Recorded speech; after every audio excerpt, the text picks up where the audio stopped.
In today's video, we're gonna learn how to shade an apple using hatching shading technique. This video is divided into 3 easy steps. Step 1, drawing outline. Step 2, two value study. Step 3, creating depth. और साथ में बहुत सारा चीज करने वाले हैं like contouring line, lost edge, value study and etc. But before that, let me clear you one thing why hatching is very important at your beginning stage. जब आप अपनी ड्राइंग की पार्ट क्लियर करते हैं एंड वैल्यूज और shading के ऊपर enter करते हैं, तब अगर आप डायरेक्टली रियलिस्टिक शेडिंग या फिर ब्लेंडिंग के ऊपर जाएंगे तब बहुत ही प्रॉब्लम फेस करेंगे एंड उसी वक्त ही हैचिंग शेडिंग बहुत हेल्प करता है आपको. If you don't believe this then apple shading के ऊपर और एक वीडियो बनी है which is more likely realistic shading type. आप वो वीडियो जरूर देखना इस वीडियो के बाद, then you can feel the difference and importance of this video. Okay, one more last thing, अगर आपको कहीं पे भी कुछ टर्म समझ में ना आए जैसे कि टू वैल्यू स्टडी या फिर टर्मिनेटर लाइन या फिर हाफ टोन या फिर मिड टोन, वो सब का सोल्यूशन भी वीडियो के अंदर है. So don't no need to worry and must watch till the end. पहले एक सर्कल ड्रॉ कर लेंगे कॉज सिंपल शेप से ही हमें सारा चीज़ को ड्रॉ करना है. पहले एक सर्कल ड्रॉ किए, फिर उस सर्कल से एप्पल की जैसे आउटर लाइन थे उसी हिसाब से हम एप्पल को ड्रॉ कर लिए. एंड आर्ट इज सब्जेक्टिव, हो सकता है आपके ड्राइंग में वो थोड़ा वेरी करे but it's okay. Object draw करने के बाद हमेशा आपको शेडो को ड्रॉ करना है, ये मत भूलना कभी भी. अब लाइंस को मैं थोड़ा रिफाइन किया कॉज हमेशा मैं जो इनिशियल लाइंस होते हैं उसको बहुत लाइट रखता हूँ, सिर्फ मेरी आइज़ को ही वो दिखाई दे और किसी को ना दिखाई दे उतना लाइट रखता हूँ. और मैं आपको ये सजेस्ट करूँगा आप भी वैसा ही करना. फिर अभी मैं थोड़ा रिफाइन करने के बाद इसका स्टेम को भी मैंने ड्रॉ कर लिया. अभी इस स्टेम का कैस्ट शैडो गिर रहा है एप्पल के ऊपर जो कि कॉन्टरिंग लाइंस जैसे एक्ट कर रहे हैं. कॉन्टरिंग लाइंस कुछ ऐसे दिखती है. कॉन्टरिंग लाइंस के ऊपर एकदम होल वीडियो बनी है, आपको बस ये सीरीज फॉलो करना है, draw from beginner to master. Contouring lines बनने के बाद मैं इसका टर्मिनेटर लाइन को ड्रॉ कर दे रहा हूँ. टर्मिनेटर लाइन बेसिकली वो होता है जो शेडो एंड लाइट फैमिली को अलग करता है. अब मैं कॉन्टरिंग लाइंस को थोड़ा ड्रॉ कर दे रहा हूँ सो दैट कि उसका शेप्स अच्छे से थोड़ा समझ में आए. प्रीवियस लेसन में हम सीख गए थे कॉन्टरिंग लाइंस के ऊपर अच्छे से डिटेल में. अगर आप चाहते हो तो वो वीडियो देख सकते हैं, आई बटन में आपको दिख रहा होगा, नहीं तो प्लेलिस्ट में मिल जाएगा, draw from beginner to master. अब जब आप शेडो एंड लाइट फैमिली को अलग कर दिए हैं, अभी हम जितने भी शेडो एरिया हैं उन सभी को एक ही वैल्यू दे देंगे. और यहाँ पे जो मैं शेडिंग यूज़ कर रहा हूँ ये हैचिंग शेडिंग यूज़ कर रहा हूँ. आप देख सकते हो मेरा पेंसिल का मूवमेंट जो है वो एक ही डायरेक्शन पे है एंड मेरा जो सारा स्ट्रोक है वो कितनी यूनिफॉर्मली प्लेस्ड है. आपको पेंसिल की मूवमेंट सब एक ही डायरेक्शन पे रखना है, ना कि इस डायरेक्शन पे अभी जा रहे हो तो अचानक आप अपनी डायरेक्शन चेंज कर लिए और कुछ अलग डायरेक्शन से कर लिए सो दैट कि वो डार्कनेस आपको अचीव हो जाए. वैसा नहीं करना है. अब शेडो फैमिली को अलग करने के बाद आपकी टू वैल्यू स्टडी होगी. टू वैल्यू स्टडी मीन्स यहाँ पे दो ही वैल्यूज़ है, एक जो शेडो फैमिली है और जो लाइट है वो पूरी पेपर वाली वाइट, वो एक अलग वैल्यू है. तो यहाँ पे दो वैल्यू आ गई, टू वैल्यू स्टडी इसको बोलते हैं. ये याद रखना, ये बाद में हम और भी यूज़ करेंगे टू वैल्यू स्टडी को. अब टू वैल्यू स्टडी के बाद आप इस जो वैल्यू दिए हैं उसका डार्कनेस इंक्रीज कर सकते हैं according to your reference image. आपकी रेफरेंस इमेज में जितनी डार्कनेस है वो डार्कनेस को अचीव करने के लिए आप लेयर वाइज लेयर शेड करेंगे और वो भी हैचिंग में. एंड आपकी जो हैचिंग होगी सब यूनिफॉर्म होगी, सेम डायरेक्शन में होगी. अब इसके लिए आप HB पेंसिल से 10 बार लेयर लगाओ या फिर 6B पेंसिल से 2 बार लेयर लगाओ. इट्स डिपेंड अपन यू, ये आर्टिस्ट टू आर्टिस्ट वेरी करता है. सो ये मत सोचना कि मैं 2B से 2 लेयर लगाया फिर 10B से 1 लेयर लगाया तो मेरा वो डार्कनेस आ गया तो आप भी करोगे तो वो हो जाएगा. वो ऐसा कुछ नहीं है. आपको सिर्फ ये ध्यान में रखना है कि उसका वैल्यूज़ आ रहा है कि नहीं. यहाँ पे जब कलर वाली इमेज आ जाती है या फिर ब्लैक एंड वाइट में भी होती है, वैल्यूज़ मतलब बेसिकली डार्कनेस एंड लाइटनेस को ही पकड़ते हैं. तो यहाँ पे मैं जो देख रहा हूँ जो शेडो एरिया है वो कितनी डार्क है, वो जितनी डार्क है उसी हिसाब से मैं डार्कनेस को क्रिएट कर रहा हूँ अपनी पेंसिल से. साथ ही साथ मैं रिफ्लेक्टेड लाइट का भी ध्यान रख रहा हूँ. रिफ्लेक्टेड लाइट मतलब जब आपकी लाइट सोर्स से लाइट आती है सरफेस के ऊपर हीट करके फिर बाउंस होता है ऑब्जेक्ट के ऊपर, वो है रिफ्लेक्टेड लाइट. तो उसका भी मैं ध्यान रख रहा हूँ। उसका शेड मैं ज़्यादा डार्क नहीं कर रहा हूँ जितना मैं ऊपर का कर रहा हूँ।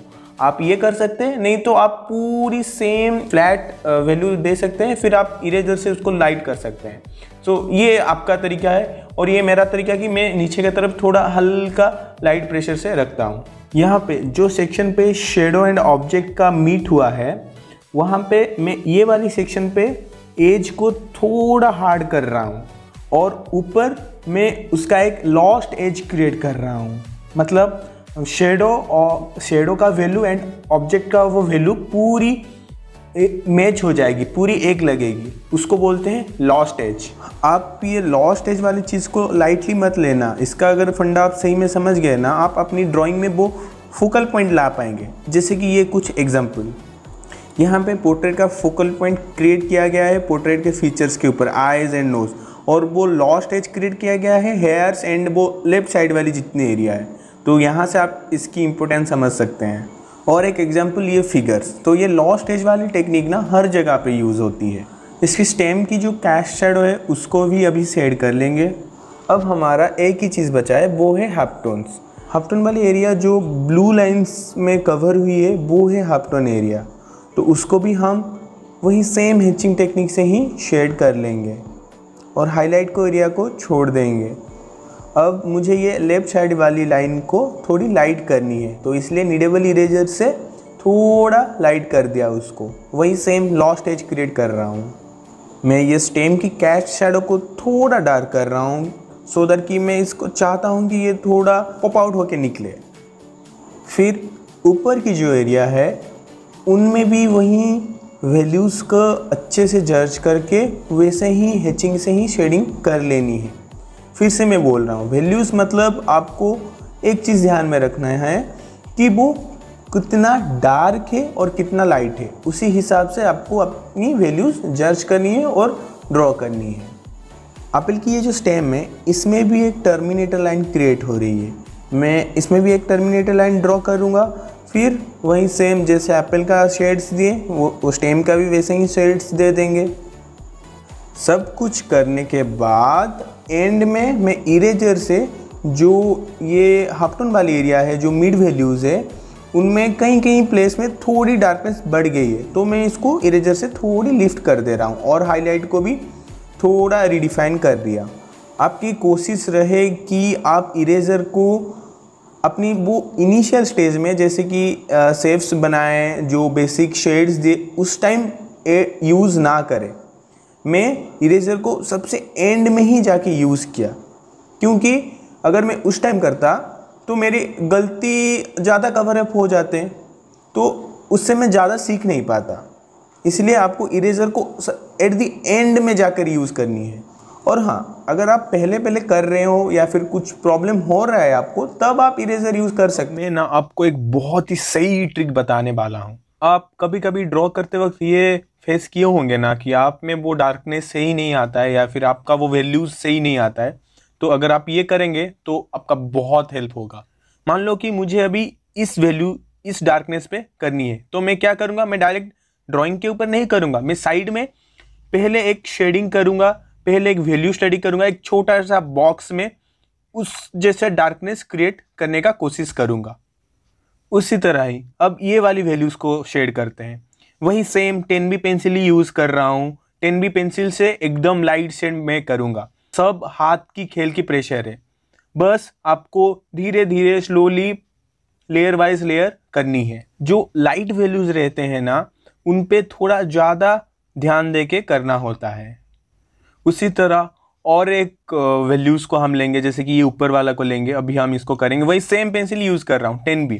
देखो इससे होगा क्या कि अगर आप डायरेक्ट ड्राइंग पे करोगे ना, आपका वो वैल्यू अगर सही नहीं आया ना, तब आप करेक्शन नहीं कर पाओगे। अगर आप साइड में ऐसे 2-3 वैल्यू एकदम पिक करके ऐसे कर लोगे तो आपका बहुत हेल्प हो जाएगा। एक क्या होगा कि एक पहले से ही एक नॉलेज रह जाएगी कि कितना वैल्यूज़ मुझे देना है और उस वैल्यूज़ के लिए मुझे कितना प्रेशर या फिर कितना डार्क करनी है। तो ये बहुत हेल्प करती है ऐसे करने में। जो बिगनर्स हैं, मैं ये हाईली रिकमेंड करूंगा कि आप डायरेक्ट शेड करने से पहले ऐसे साइड में 2-3-4 ब्लॉक बना के इसे बनाइए। बेसिक में बोला था, अगर आपको कोई भी टर्म समझ में ना आए जैसे कि terminator line, form shadow, shading technique, contouring line, उस सब के ऊपर एकदम क्लियर डिटेल वीडियो बनी हुई है जो आपको प्लेलिस्ट में मिल जाएगी, draw from beginner to master. तो वो जरूर चेक करना। ठीक है, अभी आपकी असाइनमेंट, ये एप्पल तो आप जरूर ड्रॉ करोगे, उसी तरह जिस स्टेप से ये एप्पल को ड्रॉ करोगे उसी स्टेप से ही बाकी अदर इमेजेस को भी ड्रॉ करना है, और वो अदर इमेजेस आपको असाइनमेंट वाली लिंक पे मिल जाएगी, और असाइनमेंट वाली लिंक आपको इस डिस्क्रिप्शन में मिल जाएगी। सो डिस्क्रिप्शन में जाके जरूर चेक करना, और हाँ, करने के बाद आप मुझे इंस्टाग्राम में भी टैग कर सकते हैं फॉर मोर गाइडेंस, और इंस्टाग्राम का लिंक भी मुझे आपको डिस्क्रिप्शन में मिल जाएगा। Okay, if you want to learn how to draw contour lines then check out the left side वाली वीडियो, और if you want to learn about art from beginner to master then check out the right side playlist. Stay tune, keep drawing.